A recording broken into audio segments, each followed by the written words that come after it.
सभी भक्तों को राधे राधे। बिहारी जी की कृपा आप सभी भक्तों पर बनी रहे। सबसे पहले आज देवशयनी एकादशी की आप सभी को हार्दिक शुभकामनाएं और मंगल बधाई। और आज जैसा कि मैंने पहले वीडियो में बताया था आपको कि हम जो है भागवत सुधा सागर पढ़ेंगे, श्री भागवत सुधा सागर स्टार्ट करेंगे। और कल मैंने उसके बारे में आपको बताया था, थोड़ा बहुत शुरू नहीं किया था। मैंने कहा था कि कल एकादशी है, देवशयनी एकादशी, तो उसी दिन से हम प्रारंभ करेंगे। तो चलिए स्टार्ट करते हैं। आप लोग भी हमारे साथ शुरू करिए। सबसे पहले तो भगवान का श्लोक बोलते हुए हम शुरू करेंगे भागवत को। ओम कृष्णाय वासुदेवाय हरये परमात्मने प्रणतः क्लेशनाशाय गोविंदाय नमो नमः, गोविंदाय नमो नमः। इस श्लोक के साथ में आप कोई भी श्लोक बोल सकते हैं। मैंने ये श्लोक बोला है, आप कृष्णाय वासुदेवाय, जो भी आपके मन में श्लोक हो वही आप बोल सकते हैं मंत्र, जैसे कि मैंने ये शुरू किया है। अब चलिए हम भगवान जी का नाम लेते हुए, लड्डू गोपाल का, भगवान आराध्य का, अपने भगवान विष्णु जी का नाम लेते हुए शुरू करते हैं, ताकि हम जो है अब शुरू की है तो इसका अंत भी कर सकें। इतना आप चलिए स्टार्ट करते हैं। चलिए कौन से अध्याय पे, पहला अध्याय चालू करते हैं।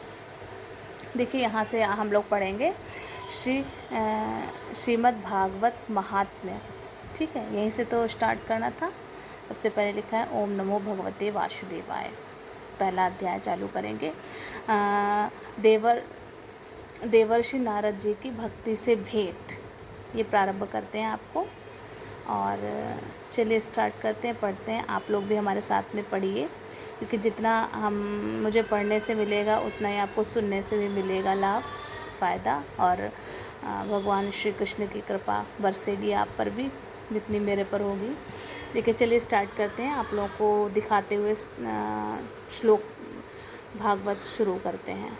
भागवत का महत्व क्या है, ये महत्व का पहला अध्याय है, जहाँ पे देवर्षि नारद जी की भक्ति से भेंट होती है। ठीक है, चलिए स्टार्ट करते पढ़ते हैं। सच्चिदानंद रूप स्वरूप भगवान श्री कृष्ण को हम नमस्कार करते हैं, जो जगत की उत्पत्ति, स्थिति और विनाश के हेतु तथा आध्यात्मिक, आधिदैविक और आधिभौतिक तीनों प्रकार के तापों का नाश करने वाले हैं। ये पहला श्लोक होगा, उसी का हिंदी में अनुवाद, क्योंकि ये पुस्तक हिंदी में है तो हम इसको हिंदी में ही पढ़ेंगे। देखिए, जिस समय श्री सुखदेव जी का यज्ञोपवीत संस्कार भी नहीं हुआ था तथा लौकिक वैदिक कर्मों के अनुष्ठान का अवसर भी नहीं आया था, तभी उन्हें अकेले ही संन्यास लेने के लिए घर से जाते देखकर उनके पिता व्यास जी विरह से कातर होकर पुकारने लगे, बेटा बेटा तुम कहाँ जा रहे हो। उस समय वृक्षों ने तन्मय होने के कारण श्री सुखदेव जी की ओर से उत्तर दिया था, ऐसे सर्वभूत हृदय स्वरूप श्री सुखदेव मुनि को मैं नमस्कार करता हूँ। देखिए फिर क्या है। एक बार भगवत कथा मृतका रसा स्वादन करने में कुशल मुनिवर सौनक जी ने नैमिषारण्य क्षेत्र में विराजमान महामति सूत जी को नमस्कार करके उनसे पूछा। सौनक जी बोले, सूत जी, आपका ज्ञान अज्ञानांधकार को नष्ट करने के लिए करोड़ों सूर्यों के समान है। आप हमारे कानों के लिए रसायन अमृत स्वरूप सार्वगर्भित कथा कहिए। भक्ति, ज्ञान और वैराग्य से प्राप्त होने वाले महान विवेक की वृद्धि किस प्रकार होती है तथा वैष्णव लोग किस तरह इस माया मोह से अपना पीछा छुड़ाते हैं।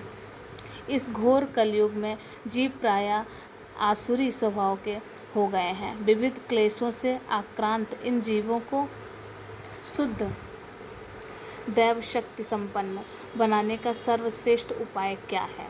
सूत जी क्या कहते हैं, आप हमें कोई ऐसा शाश्वत साधन बताइए जो सबसे अधिक कल्याणकारी तथा पवित्र करने वालों में भी पवित्र हो तथा जो भगवान श्री कृष्ण की प्राप्ति करा दे।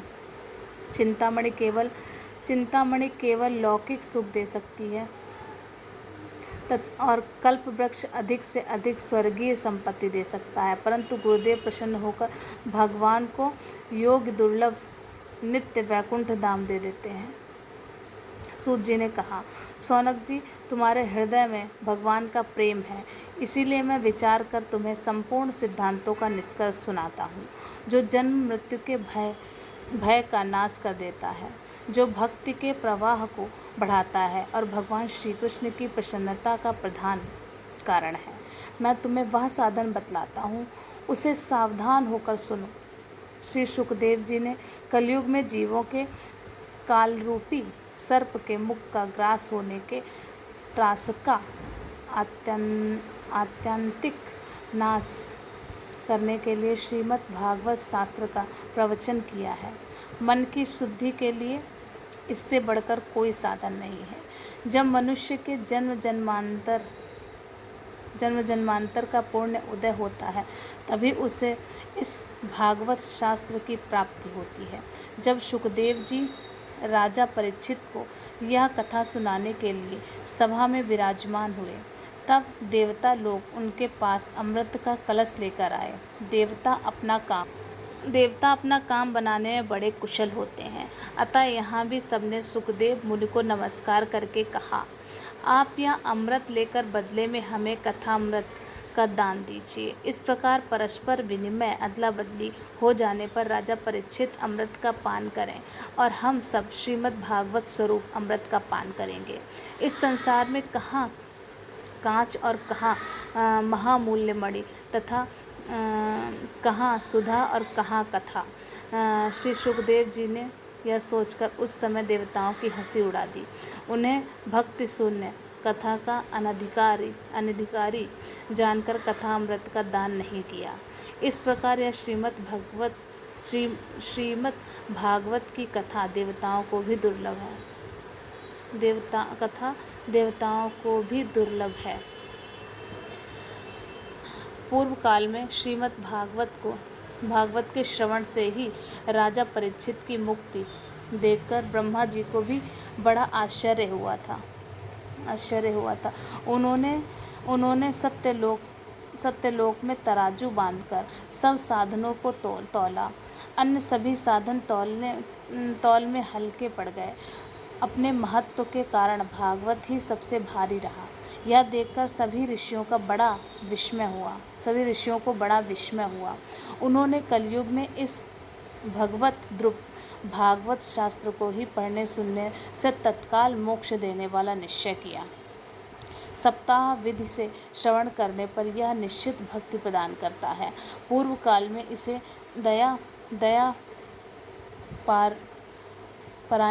दयापरायण सनकादि ने देवर्षि नारद को सुनाया था। यद्यपि देवर्षि ने पहले ब्रह्मा जी के मुख से इसे श्रवण कर लिया था, तथापि सप्ताह श्रवण की विधि तो उन्हें सनकादि ने ही बताई थी। सौनक जी ने पूछा,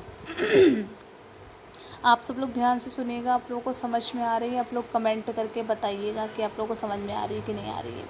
अब सौनक जी ने पूछा, सांसारिक प्रपंच से मुक्ति एवं विचरणशील नारद जी का सनकादि के साथ संयोग कहाँ हुआ और विधि विधान के श्रवण में उनकी प्रीति कैसे हुई? तो सूत जी ने कहा, अब मैं तुम्हें वह भक्तिपूर्ण कथानक सुनाता हूँ जो सुखदेव जी ने मुझे अपना अनन्य सिद्ध से जानकर एकांत में सुनाया था। एक दिन विशालपुरी में वे चारों निर्मल ऋषि सत्संग के लिए आए। वहाँ उन्होंने नारद जी को देखा। सनकादि ने पूछा, ब्रह्मन, आपका मुख उदास क्यों हो रहा है? आप चिंतातुर कैसे हैं? इतनी जल्दी आप कहाँ जा रहे हैं? और आगमन कहाँ से हो रहा है। इस समय तो आप उस पुरुष के समान व्याकुल जान पड़ते हैं जिसका सारा धन लुट गया हो। आप जैसे अनासक्ति रहित पुरुषों के लिए यह उचित नहीं। इसका कारण बताइए। नारद जी ने कहा, मैं सर्वोत्तम लोक समझकर पृथ्वी में आया था। यहाँ पुष्कर, प्रयाग, काशी, गोदावरी, नासिक, हरिद्वार, कुरुक्षेत्र, श्रीरंग और सेतुबंधु आदि कई तीर्थों में इधर उधर विचरता रहा, किंतु मुझे कहीं भी मन को संतोष देने वाली शांति नहीं मिली। इस समय अधर्म के सहायक कलयुग ने सारी पृथ्वी को पीड़ित कर रखा है। अब यहाँ सत्य, तप, शौच, बाहर भीतर की पवित्रता, दया, दान आदि कुछ भी नहीं है। बेचारे जीव केवल अपना पेट पालने में लगे हुए हैं। वे असत्यभाषी, आलसी, मंदबुद्धि, भाग्यहीन, उपद्रवग्रस्त हो गए हैं। जो साधु संत कहे जाते हैं वे पूरे पाखंडी हो गए हैं। देखने में तो वे विरक्त हैं, किंतु स्त्री धन आदि सभी का परिग्रह करते हैं। घरों में स्त्रियों का राज्य है। साले सलाहकार बने हुए हैं। लोभ से लोग कन्या विक्रय करते हैं और स्त्री पुरुष में कलह मचा रहता है। महात्माओं के आश्रम, तीर्थ और नदियों पर यवन विधर्मियों का अधिकार हो गया है। उन दुष्टों ने बहुत से देवालय भी नष्ट कर दिए हैं। इस समय यहाँ न कोई योगी है, न सिद्ध है, न ज्ञानी है और न सत्कर्म करने वाला ही है। सारे साधन इस समय कलिरूप दावानल में जलकर भस्म हो गए हैं। इस कलयुग में सभी देशवासी बाजारों में अन्न बेचने लगे हैं। ब्राह्मण लोग पैसा लेकर वेद पढ़ाते हैं और स्त्रियां वेश्यावृत्ति से निर्वाह करने लगी हैं। इस तरह कलयुग के दोष देखता और पृथ्वी पर विचरता हुआ मैं यमुना जी के तट पर पहुंचा, जहाँ भगवान श्री कृष्ण की अनेकों लीलाएं हो चुकी हैं। मुनिवरों सुनिए, वहाँ मैंने एक बड़ा आश्चर्य देखा। वहाँ एक युवती स्त्री खिन्न मन से बैठी थी। उनके पास 2 वृद्ध पुरुष अचेत अवस्था में पड़े जोर जोर से सांस ले रहे थे। वह तरुणी उनकी सेवा करती हुई कभी उन्हें चेत कराने का प्रयत्न करती और कभी उनके आगे रोने लगती थी। वह अपने शरीर के रक्षक परमात्मा को दसों दिशाओं में देख रही थी। उनके चारों ओर सैकड़ों स्त्रियां उसे पंखा झल रही थीं और बार बार समझाती जाती थीं। दूर से यह सब चरित देखकर मैं कौतूहलवश उनके पास चला गया। मुझे देखकर वह युवती खड़ी हो गई और बड़ी व्याकुल होकर कहने लगी। युवती ने कहा, अजी महात्मा जी, क्षण भर ठहर जाइए और मेरी चिंताओं को भी नष्ट कर दीजिए। आपका दर्शन तो संसार के सभी पापों को सर्वथा नष्ट कर देने वाला है। आपके वचनों से मेरी दुख की भी बहुत शांति हो जाएगी। मनुष्य का जब बड़ा भाग्य होता है तभी आपके दर्शन हुआ करते हैं। नारद जी ने कहा, तब मैंने उस स्त्री से पूछा, देवी तुम कौन हो? ये दोनों पुरुष तुम्हारे क्या होते हैं और तुम्हारे पास ये कमल नयनी देवियाँ कौन हैं? तुम्हें हमें विस्तार से अपने दुख का कारण बताओ। तो युवती ने कहा, मेरा नाम भक्ति है। ये ज्ञान और वैराग्य नामक मेरे पुत्र हैं। समय के फेर से ही ये ऐसे जर्जर हो गए हैं। ये देवियाँ गंगा जी आदि नदियाँ हैं। ये सब मेरी सेवा करने के लिए ही आई हैं। इस प्रकार साक्षात देवियों के द्वारा सेवित होने पर मुझे सुख शांति नहीं है। तपोधन अब ध्यान देकर मेरा वृत्तांत सुनिए। मेरी कथा वैसे तो प्रसिद्ध है, फिर भी उसे सुनकर आप मुझे शांति प्रदान करें। मैं द्रविड़ देश में अब देखिए भक्ति अपनी कहानी बता रही है। आप लोग समझ रहे हैं कि कैसे कहानी चल रही है। मैं द्रविड़ देश में उत्पन्न हुई, कर्नाटक में बड़ी, कहीं कहीं महाराष्ट्र में सम्मानित हुई, किंतु गुजरात में मुझको बुढ़ापे ने आ घेरा। वहाँ घोर कलयुग के प्रभाव से पाखंडियों ने मुझे अंग भंग कर दिया। चिरकाल तक यह अवस्था रहने के कारण कारण मैं अपने पुत्रों के साथ दुर्लभ और निस्तेज हो गई। अब जब से मैं वृंदावन आई तब से पुनः परम सुंदरी सुरूपवती नवयुवती हो गई हूँ, किंतु सामने पड़े हुए ये दोनों मेरे पुत्र थके मादे दुखी हो रहे हैं। अब मैं यहाँ स्थान छोड़कर अत्यंत जाना चाहती हूँ। ये दोनों बूढ़े हो गए हैं, इसी दुख से मैं दुखी हूँ। मैं तरुणी क्यों और ये दोनों मेरे पुत्र बूढ़े क्यों? हम तीनों साथ साथ रहने वाले हैं, फिर यह विपरीतता क्यों? होना तो यह चाहिए कि माता बूढ़ी और पुत्र तरुण हो। इसी से मैं आश्चर्यचकित चित्त से अपनी इस अवस्था पर शोक करती रहती हूँ। आप परम बुद्धिमान और योग निधि हैं, इसका क्या कारण हो सकता है? बताइए। नारद जी ने कहा, साध्वी, मैं अपने हृदय में ज्ञान दृष्टि से तुम्हारे संपूर्ण दुख का कारण देखता हूँ। तुम्हें विषाद नहीं करना चाहिए। तुम्हें विषाद, श्रीहरि तुम्हारा कल्याण करेंगे। कि नारद जी और भक्ति की वार्ता चल रही है इसमें पहले अध्याय में। फिर अब सूत जी कहते हैं, मुनिवर नारद जी ने एक क्षण में ही उसका कारण जानकर कहा। नारद जी ने कहा, देवी सावधान होकर सुनो, यह दारुण कलयुग है। इसी से इस समय सदाचार, योग मार्ग और तप आदि सभी लुप्त हो गए हैं। लोग सठता और दुष्कर्म में लगकर घसासुर बन रहे हैं। संसार में जहाँ देखो वहीं सब पुरुष दुख से म्यान है और दुष्ट सुखी हो रहे हैं। इस समय जिस बुद्धिमान पुरुष का धैर्य बना रहे वही बड़ा ज्ञानी और पंडित है। पृथ्वी क्रमशः प्रतिवर्ष शेष जी के लिए भार रूप होती जा रही है। अब यह छूने योग्य तो क्या, देखने योग्य भी नहीं रह गई है और ना ही इसे कहीं मंगल ही दिखाई देता है। अब किसी को पुत्र के साथ तुम्हारा दर्शन भी नहीं होता है। विषयानुराग के कारण अंधे बने हुए जीवों में से उपेक्षित होकर तुम जर्जर हो रही हो। वृंदावन के संयोग से तुम फिर नवीन तरुणी हो गई हो। अतः यह वृंदावन धाम धन्य है, जहाँ भक्ति सर्वत्र नृत्य करती रहती है। परंतु तुम्हारे इन दोनों पुत्रों का यहाँ कोई ग्राहक नहीं है, इसलिए इनका बुढ़ापा नहीं छूट रहा है। यहाँ इनको कुछ आत्मसुख भगवत स्पर्श जनित आनंद की प्राप्ति करने हेतु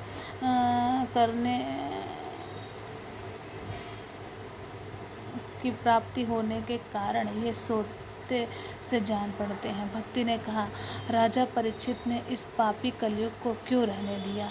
इसके आते ही सब वस्तुओं का सार न जाने कहाँ चला गया। करुणामय श्रीहरि से भी यह अधर्म कैसे देखा जाता है? मुने, मेरा यह संदेह दूर कीजिए। आपके वचनों से मुझे बड़ी शांति मिली है। नारद जी ने कहा, वाले, यदि तुमने पूछा है तो तुम प्रेम से सुनो। कल्याणी, मैं तुम्हें सब बताऊंगा और तुम्हारा दुख दूर हो जाएगा। जिस दिन भगवान श्री कृष्ण इस भूलोक को छोड़कर अपने परम धाम को पधारे, उसी दिन से यहाँ संपूर्ण साधनों में बाधा डालने वाला कलयुग आ गया। दिग्विजय के समय राजा परीक्षित की दृष्टि पड़ने पर कलयुग दीन के समान उनकी शरण में आया। भ्रमर के समय समान सारग्राही राजा ने यह निश्चय किया कि इसका वध मुझे नहीं करना चाहिए, क्योंकि जो फल तपस्या, योग एवं समाधि से भी नहीं मिलता, कलयुग में वही फल श्रीहरि कीर्तन से ही भली भांति मिल जाता है। इस प्रकार सारहीन होने पर भी उसे इस एक ही दृष्टि में सारयुक्त देखकर उन्होंने कलयुग में उत्पन्न होने वाले जीवों के सुख के लिए ही इसे रहने दिया था। इस समय लोगों के कुकर्म में प्रवृत्ति होने के कारण सभी वस्तुओं का सार निकल गया है और पृथ्वी के सारे पदार्थ बीजहीन भूसी के समान हो गए हैं।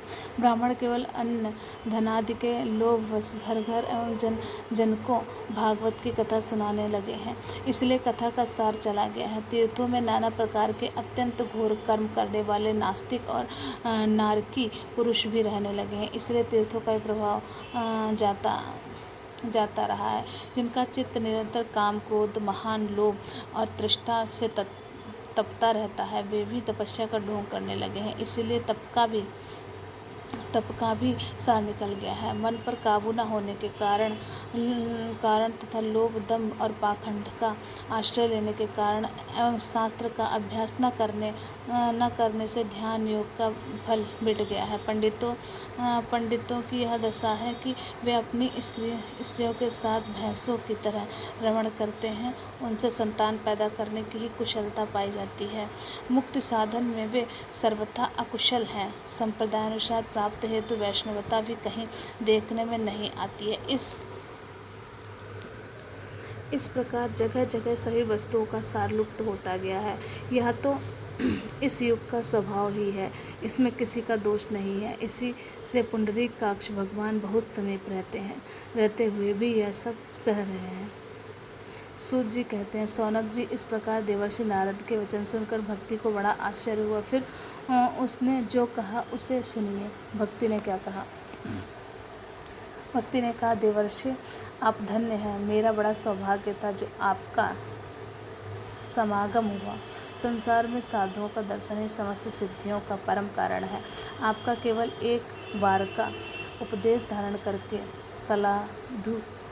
कयाधु कुमार प्रहलाद ने माया पर विजय प्राप्त कर ली थी। ध्रुव ने भी आपकी कृपा से ही ध्रुव प्राप्त किया था।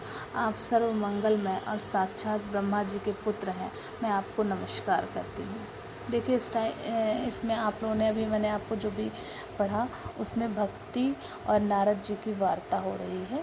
ठीक है, ये भागवत का महत्व बताया गया है। इसमें पहला अध्याय हम लोगों ने आज कंप्लीट किया है। अब हम लोग कल दूसरा अध्याय पढ़ेंगे। इसमें भक्ति का दुख दूर करने के लिए नारद जी का उद्योग।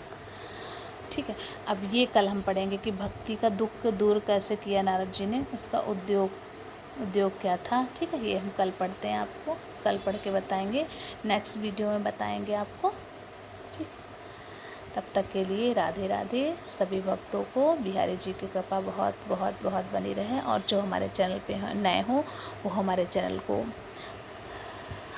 को सब्सक्राइब करें एंड हमारे वीडियो को लाइक करें। सभी को राधे राधे। बिहारी जी की कृपा बनी रहे सभी भक्तों पर।